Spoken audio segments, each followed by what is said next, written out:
Thanks for joining. So we're going to chat about OAuth login, a third-party OAuth login with Django. And I know there was a bit of back and forth about this, as I tried to make clear in the channel.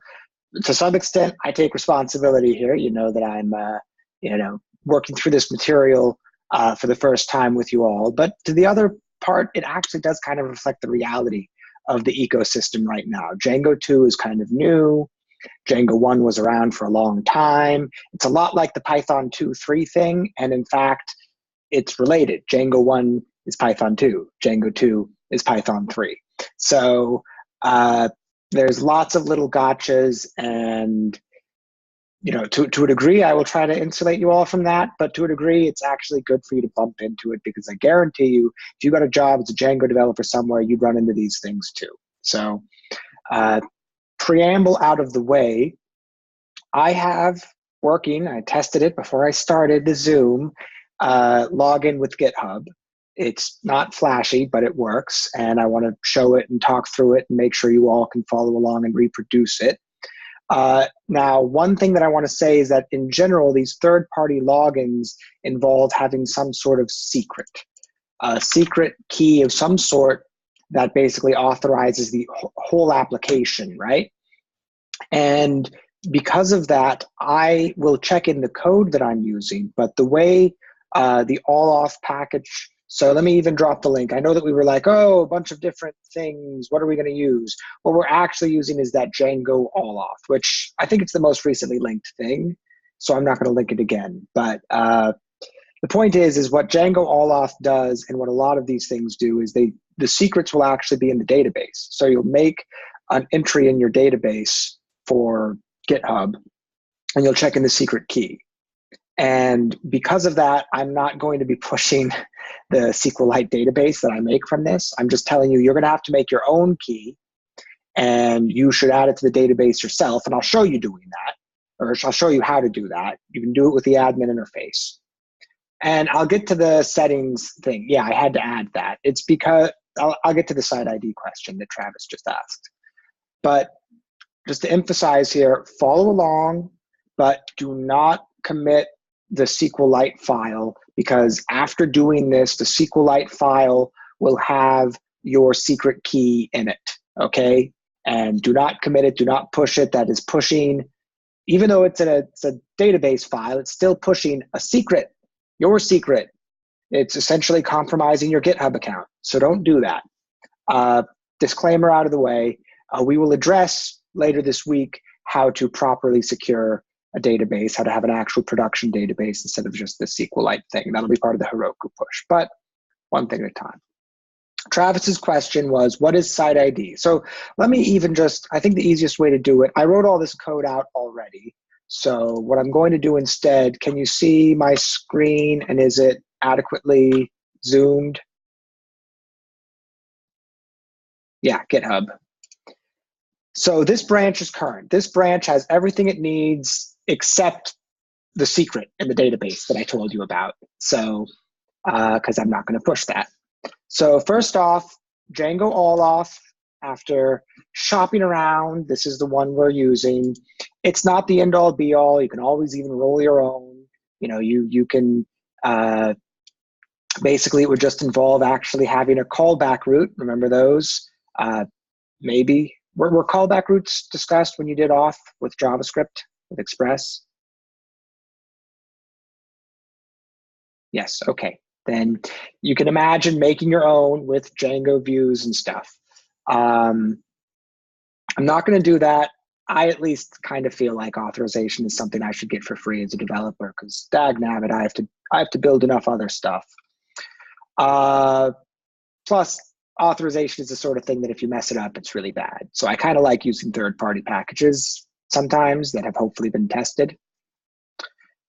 You can make arguments both ways. Anyway, this is the package. This is the form we made this morning. It is actually not even going to be used. You'll see that, but it's there this morning. And this actually is still the same from this morning. This is saying this view will require being logged in. And that's the simplest possible check, and it will work with GitHub. Being logged in with GitHub is good enough, right? So it just means you have to be logged in at all.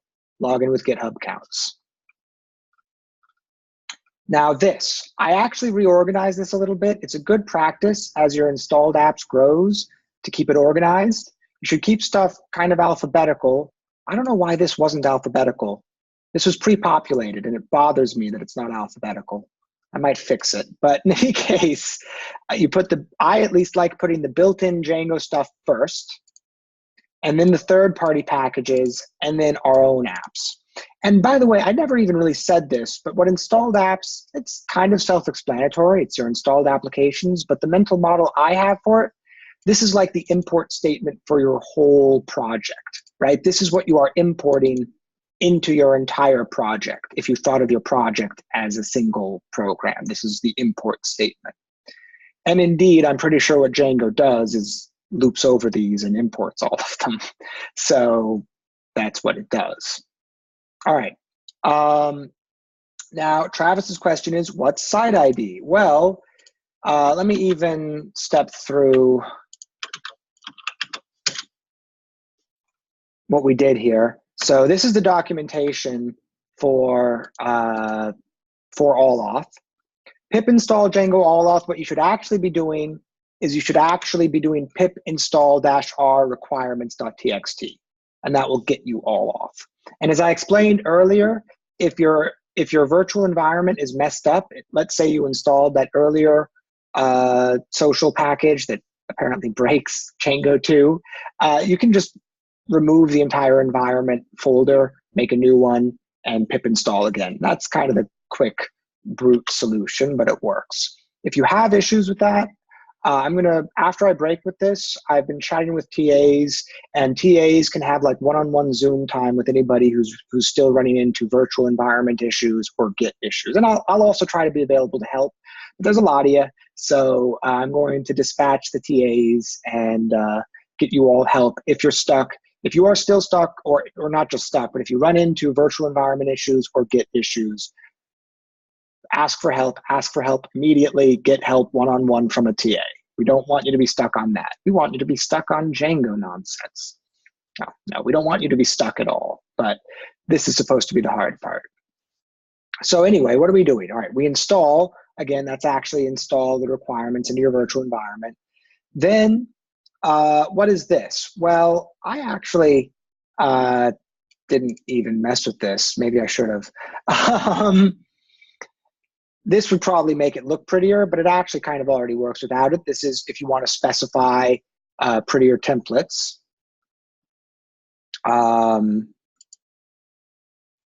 And maybe I should actually specify this, but it was working. So I'll revisit whether or not I need to add these later. But the important part is this part. The installed apps needs to have the base oauth, and then oauth account and oauth social account, just the base packages. And then you pick the providers you want. I picked GitHub. So you can see that's what I added here. Oauth account, social account, and GitHub. Then there's contrib.sites. That was because this authorization, when you make a new authorization method, it has to be associated with the notion of a site. And a site is yet another Django concept. Django is in some ways Pythonic and in some ways not. Django is a big framework. This is asking, why are there projects and apps and sites? That's why some people throw their hands in the air and go back to using Flask. If you remember, like, this is Hello World in Flask. So if all this stuff bothers you, well, there's always Flask. But there is some power that you get here. And what you get is the ability to have a notion of sites that you can essentially think of as deploys, separate deploys of the same application. Let's say your application is a forum and you want to deploy 10 different copies of the forum to different places. You can have multiple sites. We just have one site and its ID is one. That's what we're saying. So for us, it's kind of like this annoying bit of overhead, but we need it because we're going to associate the social account provider with the site. And so it needs a site to be associated with. Does that make sense? Any questions so far? I have my afternoon tea, so I can sit here staring at you all for a little bit.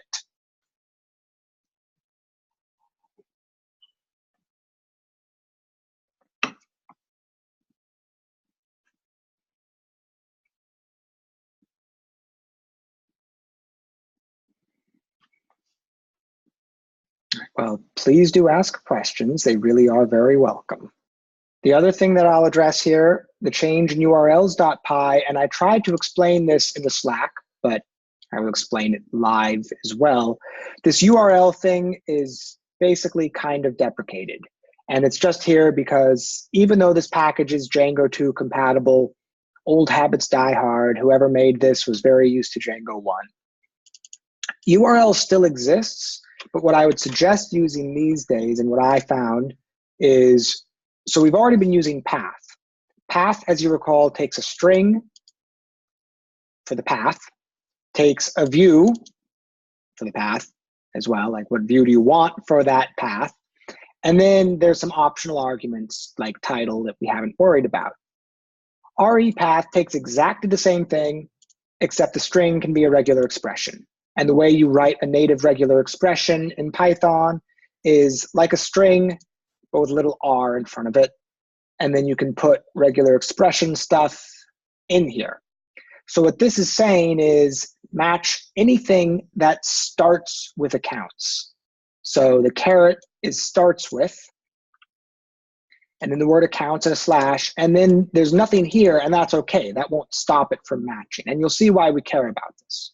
We're saying listen to anything that starts with accounts and send that to oauth.urls.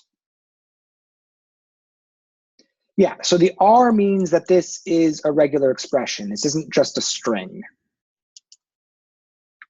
Python has native ideas of what regular expressions are.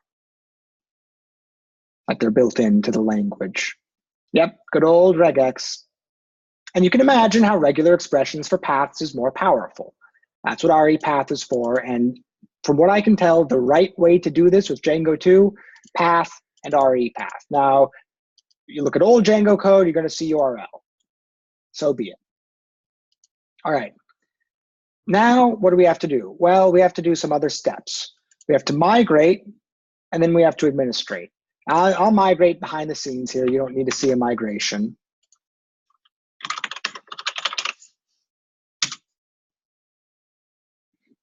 And again, this part, I am not going to check in. I'm not going to check in my database changes because they're going to include some secrets, so be it. But what I suggest you do, if you want, right now, you can refresh your auth branch and follow along as well if you would like. And so do people need a minute to get their code here? Is there anybody who wants to follow along who's like frantically typing git checkout?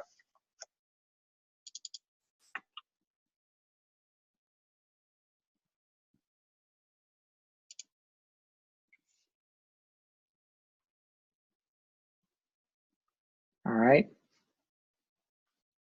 And again, if you're just watching, that's fine too. Hopefully it's educational. And after this, TAs are available for you if needed for Git and virtual environment issues. So for now though, I'm just going to, so I migrated, believe me, behind the curtains. The documentation says, okay, after you run your migrations, visit your admin. Okay, well, for me, that happens to be this. And here we go. We have our super user account. And you'll see there's some more stuff here. Let me zoom this in. All right, is this big enough? Great. So some of this stuff might have been here already, but sites is new. Social accounts, all of social accounts is new. Basically, this is like an application, and then these are models within the application, right? So there's a sites application with a sites model, and there's a social accounts application with multiple models. Now, let's start by looking at sites, example.com. Well, we're really not example.com. We're actually 0.0.0.0. So I'm just going to do that. I'm going to edit this one. The reason is because if you can see up here in the URL bar, this is site ID 1. So if I made a new site, it would be site ID 2. I want to be using site ID 1. That's what I hard coded into my settings.py. So I'm using site ID 1, and its URL, its domain name and display name is 0.0.0.0. You know, it might work even if you don't change this, but technically this is what you should change. And you can probably see how you could add multiple sites here, you know, seconddeploy.com, you know, and that's why Django has notions of sites, because you can potentially have this complex relationship where you deploy the same application to different places, but have different data backing each deploy. The fancy word for this is called multi-tenancy.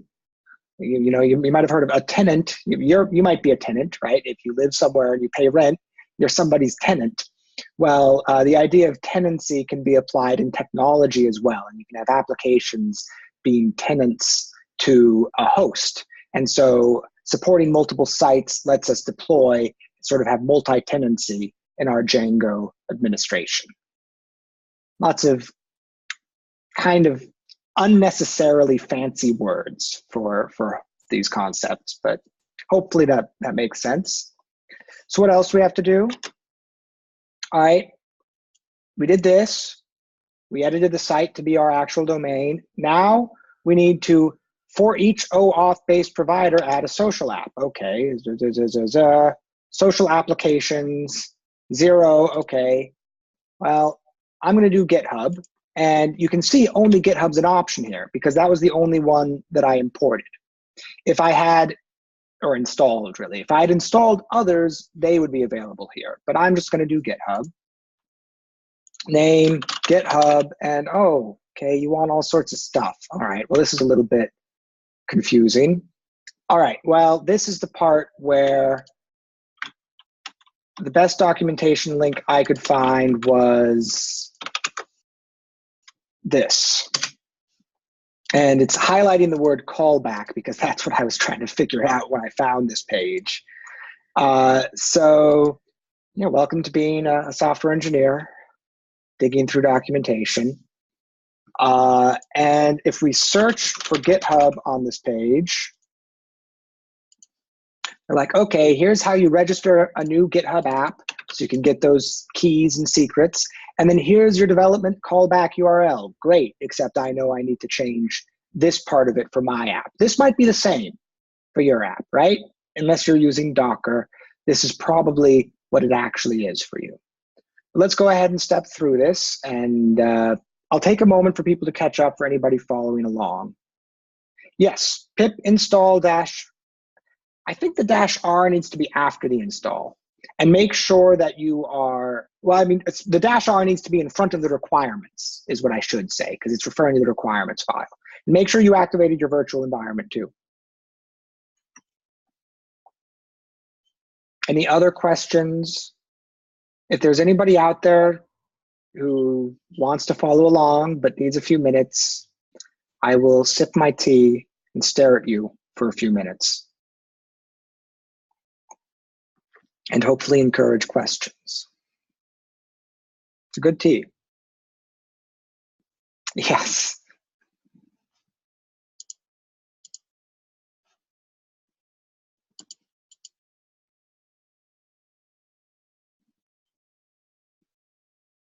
It's because of your Alexa. It's laughing at you in the distance.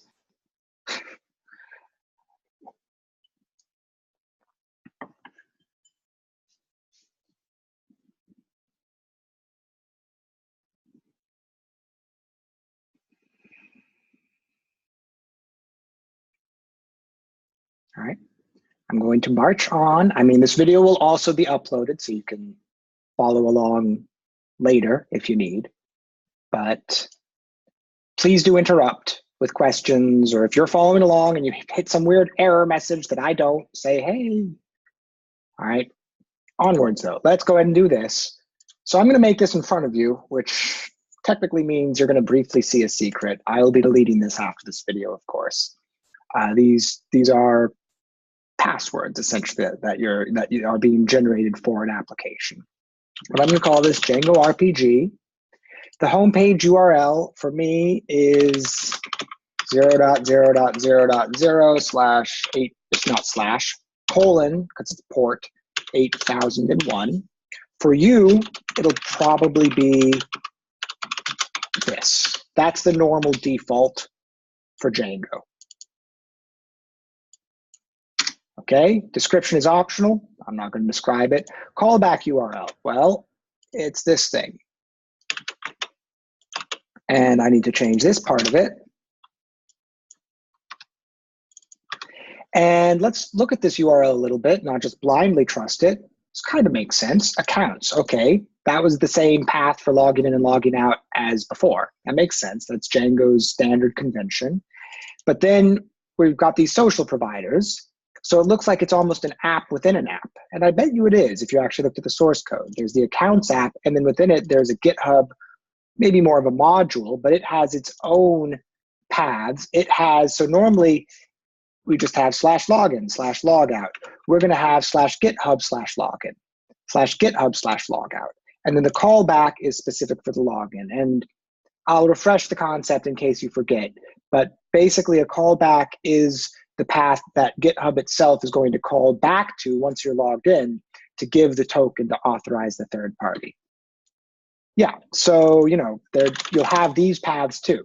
You could actually, it'd be insane, but you could make a single application that supports all of these login methods because they all sit separate from each other. They all have their own paths and they all do their own thing. And yeah, I would suggest not doing that. But if you wanted a service that you could log in with 50 different accounts, that's what this sort of package is for. All right, so that's all there is to this. I'll leave this here for one more moment in case anybody needs to copy stuff. Again, when you see this, you might actually need to type 127.0.0.1:8000 instead of this.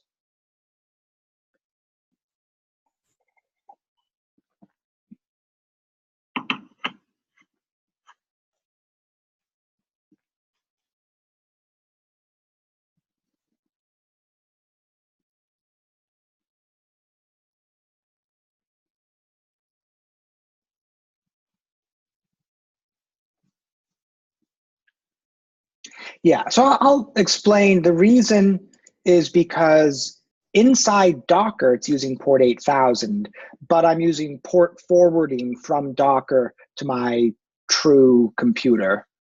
You don't have to delete your questions. That was a great question. I was just answering it. Hey. One of these days, we're going to have like the story of Dan. It's going to be too short because you deleted all of it. There's good stuff in there, all right? That goes for everybody. You don't need to delete. I understand being shy. Believe it or not, I have had my share of shyness in the past. But this is a really safe environment, right? This really is. We're just here to help and learn, and it's totally cool to make mistakes.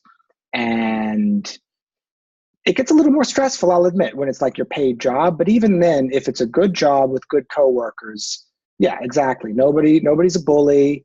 And you just work together. So I encourage that. Yes, I suppose I am West Coast, whatever that means. I don't know if I'm West Coast in that sense or not. All I know is 8 a.m. is too early for me. That's what West Coast means. All right, I'm gonna go ahead and create the application. I think hopefully if you're following along, you had enough of a chance to see. What do you get?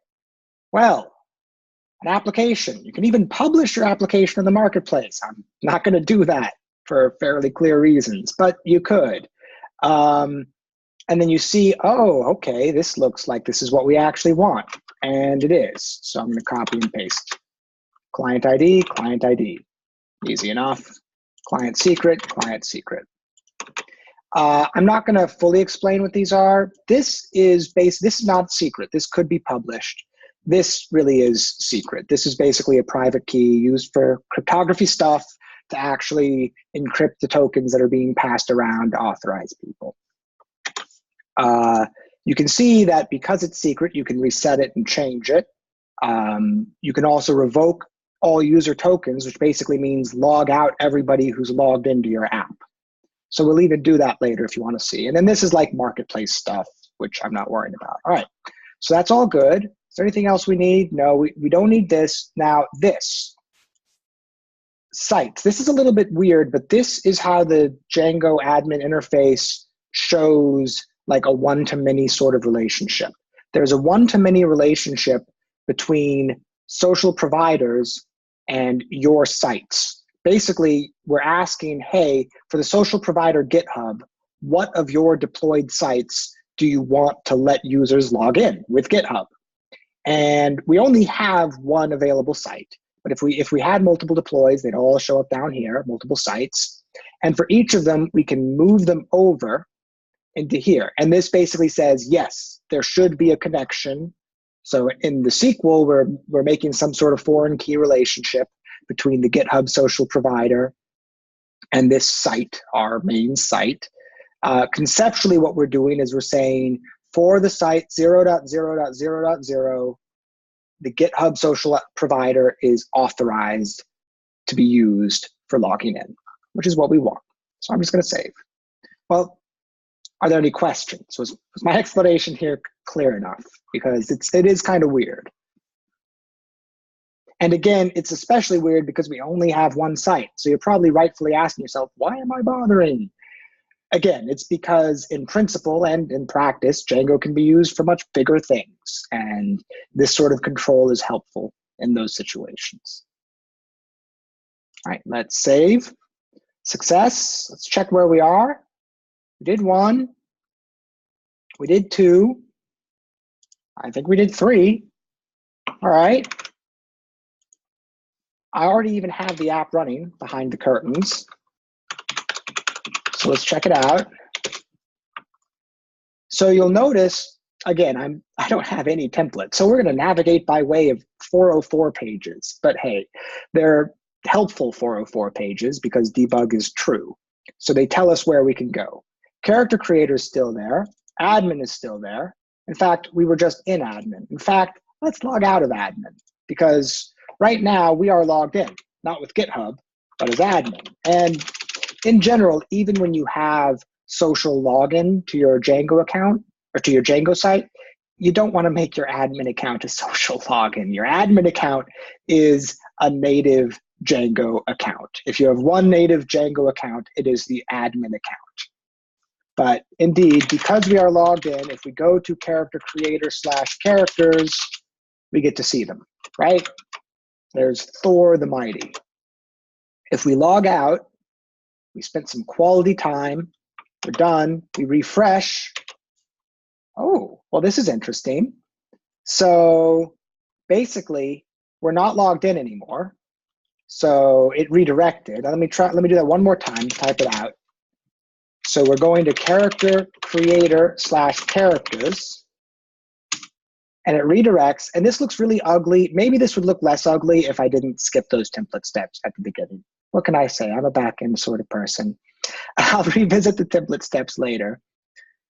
And what Boomer is saying, yes, you'd want to turn debug to false for live sites. You're not overthinking.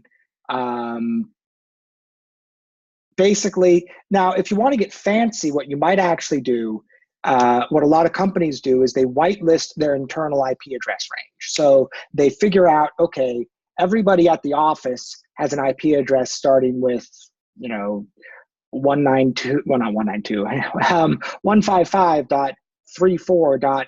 Whatever, right? That's our IP addresses. So for those IP addresses, you serve them a version of the site that has debug enabled. And then for everybody else, for public view, you disable debug. Tyler's saying, I don't get that. If I type in account / login, I get to a login page, but going to character creator / characters gets me to does not exist. Okay, so is the URL that you get to the same as this? Or I mean, I'll edit it even. Is this the URL you get to when you try to go directly to character creator / characters?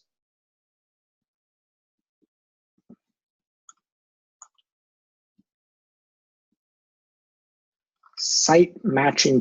Did you run the migrations?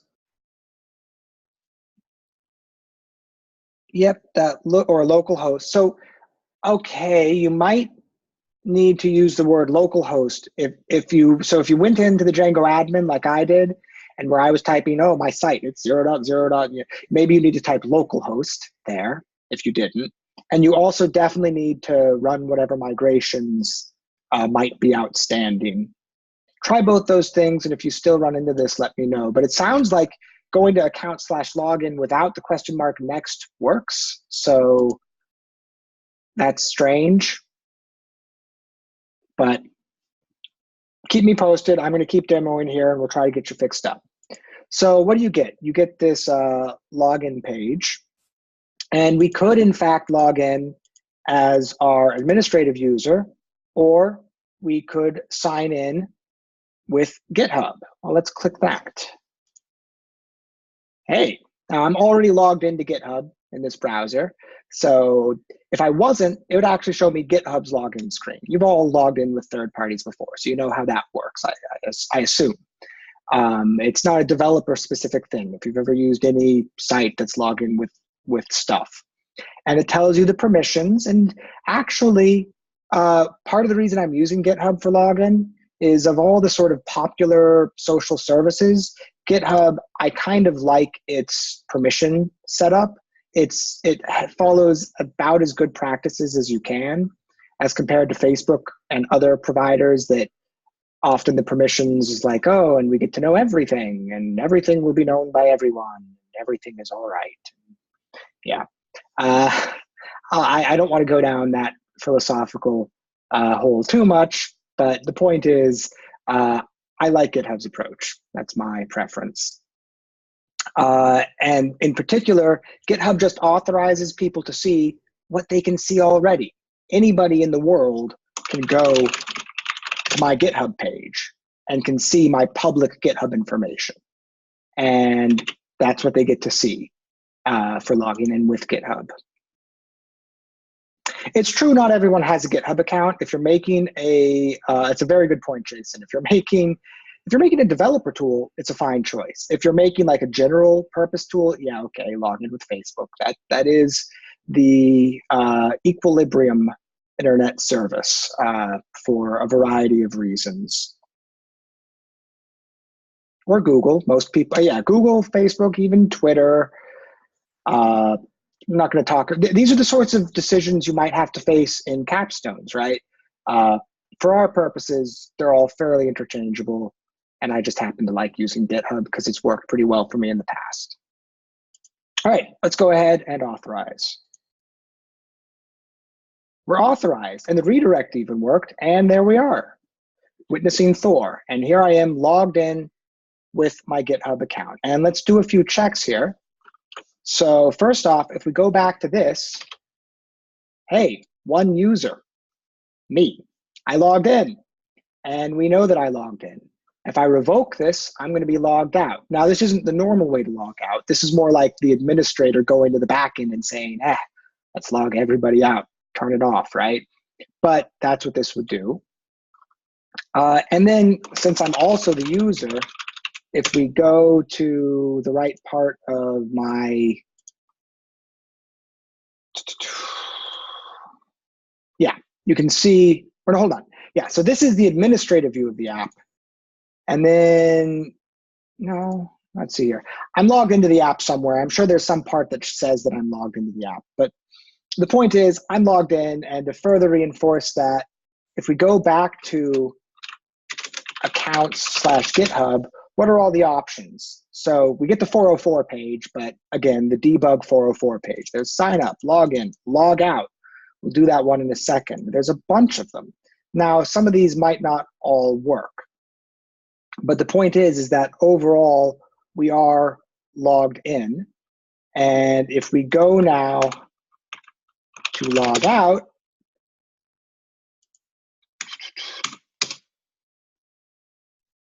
hold on a sec. Oh, hold on. Slight gotcha. I remember figuring this out. For some reason, log out isn't specific to the GitHub. Login is, but log out is not. I'm not entirely sure, but I think that's just because logging out says, hey, log me out from any way I'm authorized. I don't care how I'm authorized. And it'll even ask, you're signed in, so it verifies that you're signed in and who you're signed in as. And apparently I can even do some things, or I can just commit to signing out. Oh, sure, let's try going to admin. So I should not be administrative right now, right? You are authenticated as soy code, but you are not authorized to access this page. All right, Django does the right thing. That was a very good question, Tyler, thanks. So I'm gonna go back here, I'm gonna go ahead and sign out. And the sign out just takes me home, which is a 404. But you can see if we go back now to /character creator /characters, it redirects to the login page because I'm no longer logged in. So I could log in again, or again, I can log in as an actual user. This isn't a registration form, so I'd have to log in as the admin user, or John or Bob. But this is basically the flow. I mean, it's rough, but you can see how this is all the core functionality. And after you have it at this point, it's a matter of saying, okay, let's make those pages not be 404s. Let's add some navigation links and stuff like that. And as I said, in the interest of time, I'm going to focus on teaching you about APIs and a bit about GraphQL and stuff. But if there are people who are curious and want to make their pages better than this, I really do encourage that, and I'm happy to chat more about it. All right, Travis asked, so it has, so let's go back to here. It's not, no, so this is not part of the URL. Yeah, you're talking about this part? Or I suppose even in the page, it was like the 404 page that you were talking about.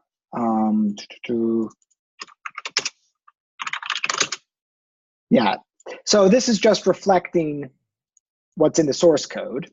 And this in the source code is not part of the URL. It's not legal to have this in URL. This is part of the regular expression. So what caret means in regular expression is starts with. So you're saying, I want something that starts with the word accounts and a slash. So, but then anything after it is fair game. So, it can be accounts / right? And that's fine.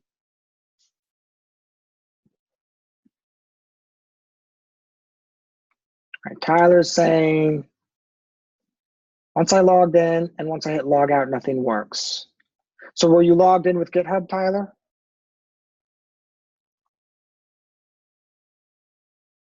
.404 for admin. Yeah, you might want to go back to where you're running. That sounds like maybe something with your URLs is mysterious.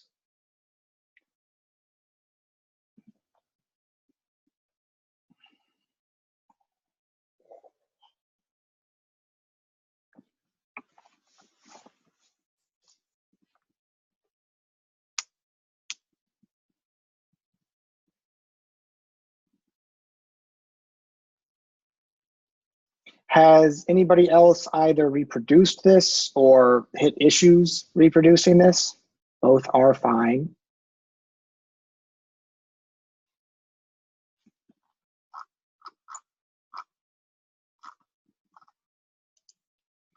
All right, if you pulled all the code fresh from the auth branch, and yeah, you shouldn't need to edit the code. All you should need to do is do the steps I did in front of you in the Django app, like run the migrations, which technically I did behind the scenes. Go into the Django admin, go to GitHub, make a new app there. I'm gonna revoke my app right now because you all know my secret.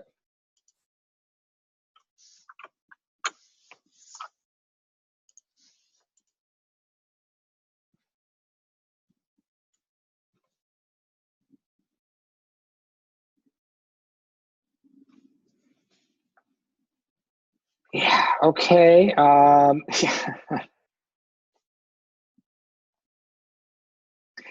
Well, you didn't you say you were localhost instead of 127? If you're localhost, you might need to type localhost everywhere. Just be consistent about that. Peer pressure, localhost peer pressure.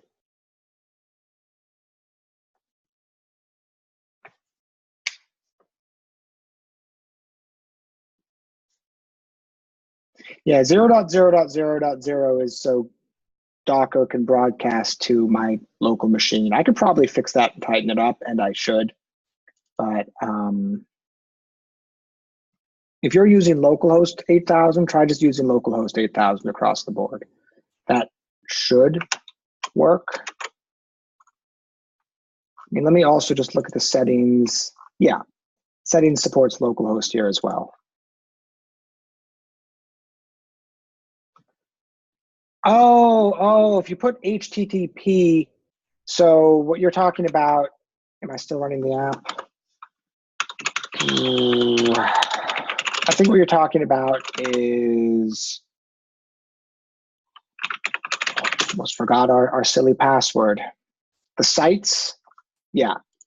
I think in this case, you don't want the protocol, you just want the domain. But then for GitHub, you want to tell it the protocol. It's, yeah. So for site, you should put just the domain, which is like just localhost or just whatever is, yeah. And then it figures out the protocol that's appropriate. GitHub, for some reason, wanted us to tell it the protocol.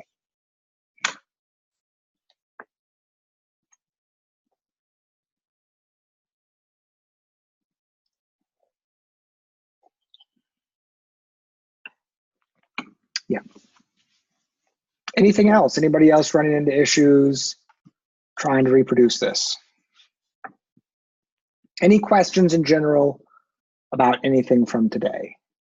This was, you know, I didn't really motivate this theoretically like I sometimes do.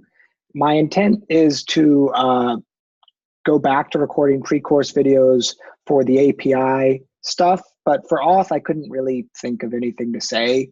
You know, everybody knows what it is to log into something. Everybody knows why that matters. You don't need to hear me, you know, talk about that. You just need to build it. So I'll just, was today helpful in that regards? Do people feel like they can work on adding auth to their Django apps?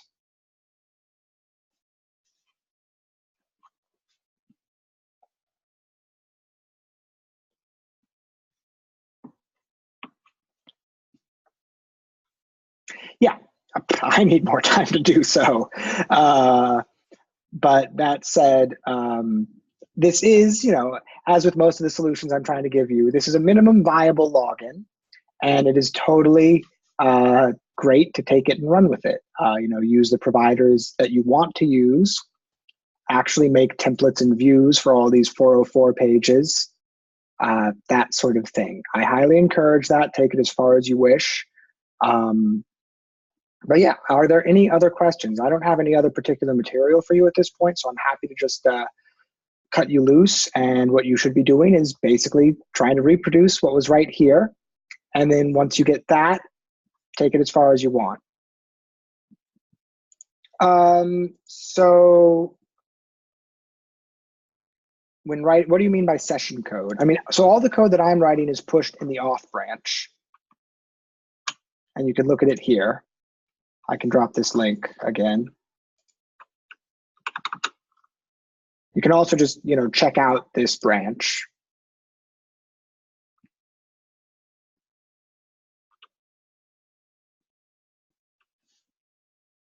But maybe you mean something else.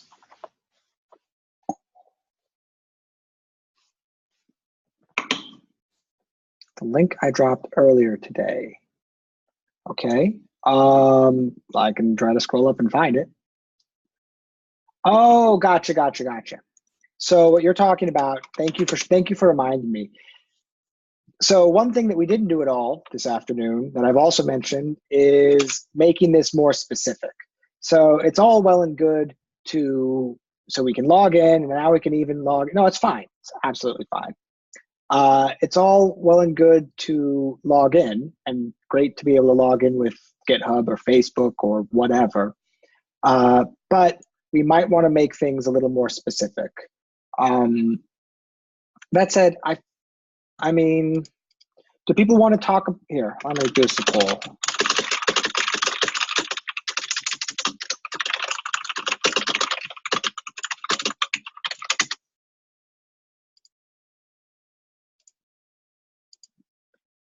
Later means probably a different day this week, and I'm not going to make you all do it later today.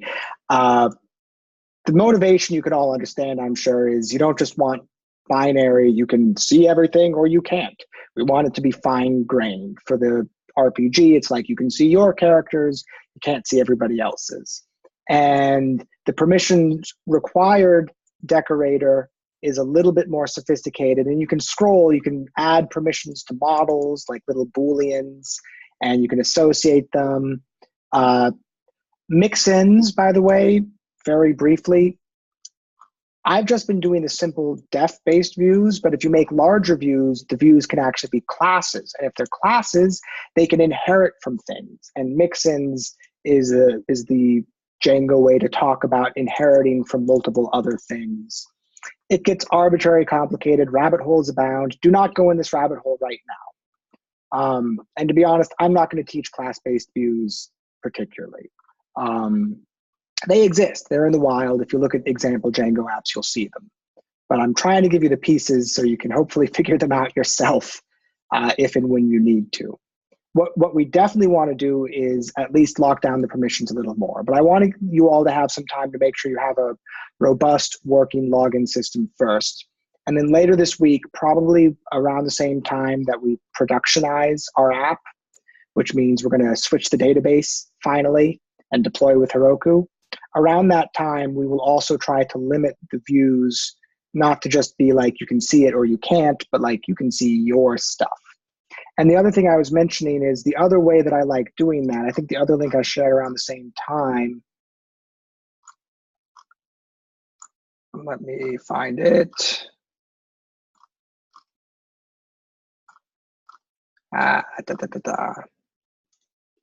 Yep.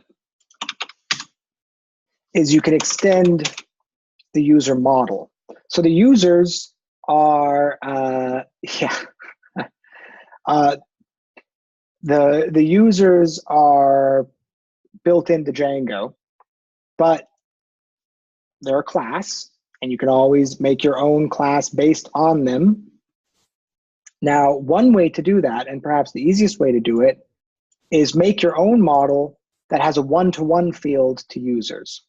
So our equivalent here, instead of employee, might be like player.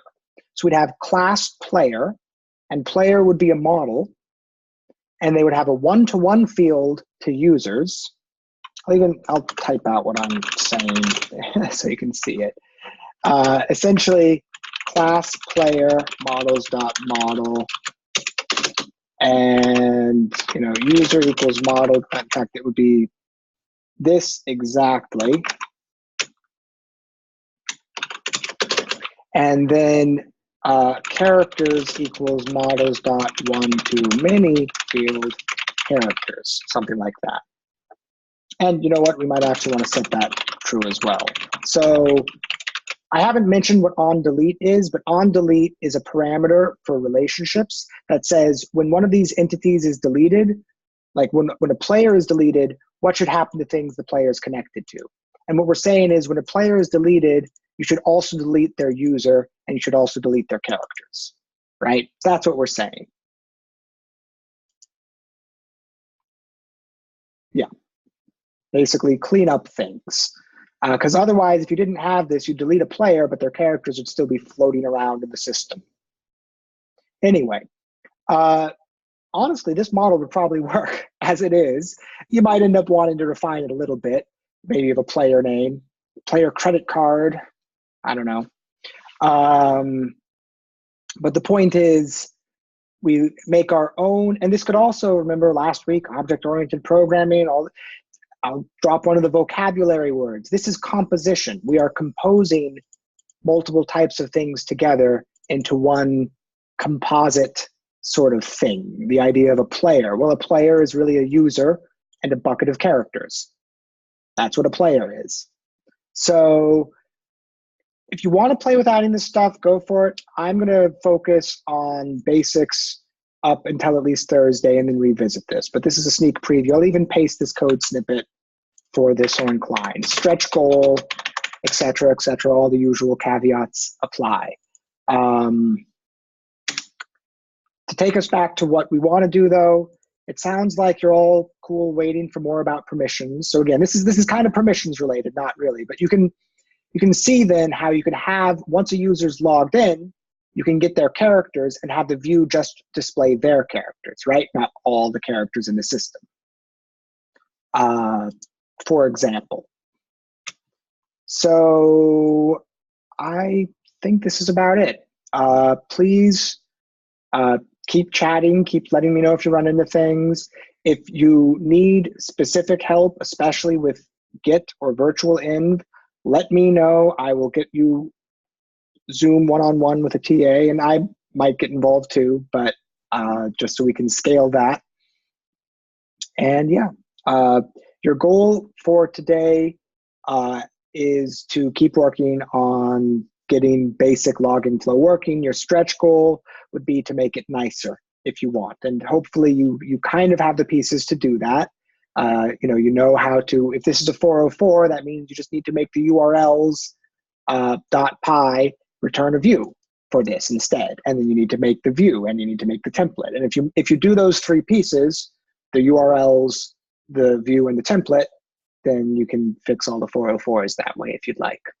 That's optional though. Just focus on getting the core login and then log in with social working.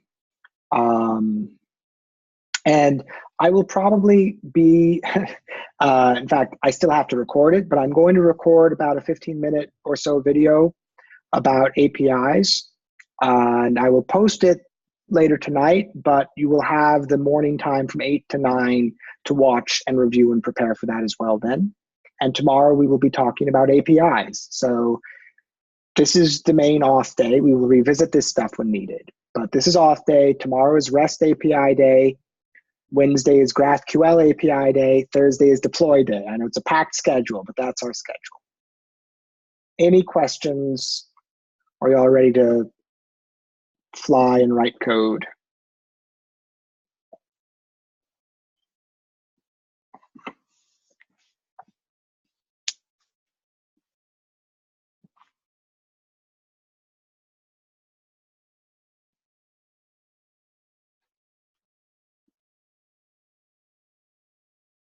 I'll assume you are. I'll have the video posted. Please keep chatting and asking questions. Thanks, everyone.